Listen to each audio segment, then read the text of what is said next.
నాగర్ కర్నూలు జిల్లా కల్వకుర్తిలో దక్షిణ భద్రాద్రిగా పేరుగాంచిన సిరసనగండ్ల శ్రీ సీతారామచంద్రస్వామి బ్రహ్మోత్సవాల ఏర్పాట్లపై సమీక్ష నిర్వహించారు. ఈ నెల 26 నుండి మొదలయ్యే బ్రహ్మోత్సవాలలో శ్రీ సీతారామచంద్రస్వామి కళ్యాణం, జాతర ఏర్పాట్లపై సంబంధిత శాఖల అధికారులతో అచ్చంపేట ఎమ్మెల్యే డాక్టర్ చిక్కుడు వంశీకృష్ణ సమీక్షా సమావేశం నిర్వహించారు. స్వామివారి కళ్యాణం, బ్రహ్మోత్సవాలు, జాతర సందర్భంగా భక్తులకు ఎలాంటి ఇబ్బందులు కలగకుండా అన్ని ఏర్పాట్లు పూర్తి స్థాయిలో చేయాలని ఆయన ఆదేశించారు.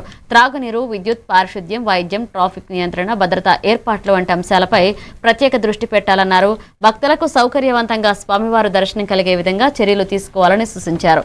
సమావేశంలో దేవాలయ chairman Ramasharma, RDO Srinivasareddy, DSP Saireddy Venkatareddy, block Congress అధ్యక్షులు వెంకట గౌడ్ పాల్గొన్నారు.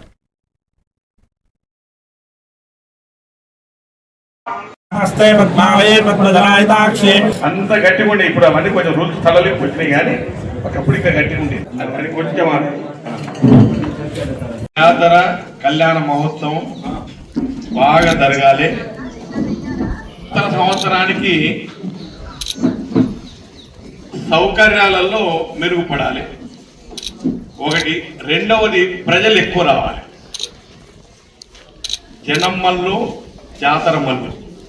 జనం ఎక్కువ వస్తేనే జాతర ఎక్కువ. అయితే మీరు ఆనవాయితీ ప్రకారంగా ఇవన్నీ ఏవైతే మాస కళ్యాణము, తేరు, రథోత్సవం ఉదయం తర్వాత అవుతుంది, ఇవన్నీ కూడా బాగానే నడుస్తూ ఉన్నాయి. ఇదొకటైతే. రెండవది ఏంటంటే దీంట్లో 2 రకాలు ఉన్నాయి డెవలప్మెంట్లు.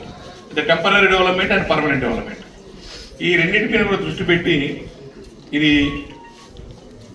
ఒక మోడల్ చెప్పండి. దక్షిణ భద్రాద్రి మోడల్ చెప్పండి. 26 నాడే 26 మాస కళ్యాణం ఇక తర్వాత రథోత్సవం, ఇవన్నీ అది ప్రొసీజర్. అది